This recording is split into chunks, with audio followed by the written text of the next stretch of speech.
If you don't follow Cardi B, you're insane. Like, she's brilliant. I mean, brilliant. I swear she's like reading 14 newspapers every day. Like, I know she read the Wall Street Journal yesterday because they put out this article about in personal finance about couples who combine their finances being happier. And she broke it down like, if you split everything 50-50, like she gave an example about having purchased all of their homes 50-50.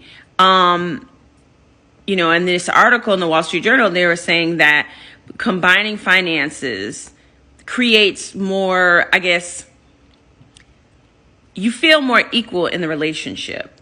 You know what I mean? One person doesn't feel like the other one's doing more than the other one. And not to mention, you have a greater access of wealth to invest, buy properties, and that leads to generational wealth. It goes on to say, about, buying all of their houses 50-50, and her rationale with that being she's been thrown out before by somebody. And if you think about it, if you are in a relationship and your partner owns the house and shit goes south, they could throw you out. You don't have any legal paperwork if you're not married that says that you're entitled to nothing. So having your name on that deed, title is king. You do what you want to do. We breaking up. That's cool. We gonna get some folks involved and you're gonna buy me out the equity in this property. You ain't gonna just throw me on the street. Legal stuff up. And it just, I think couples that get their financial house in order when they are serious before marriage and then when they're married, they are happier because they know they're really in it together.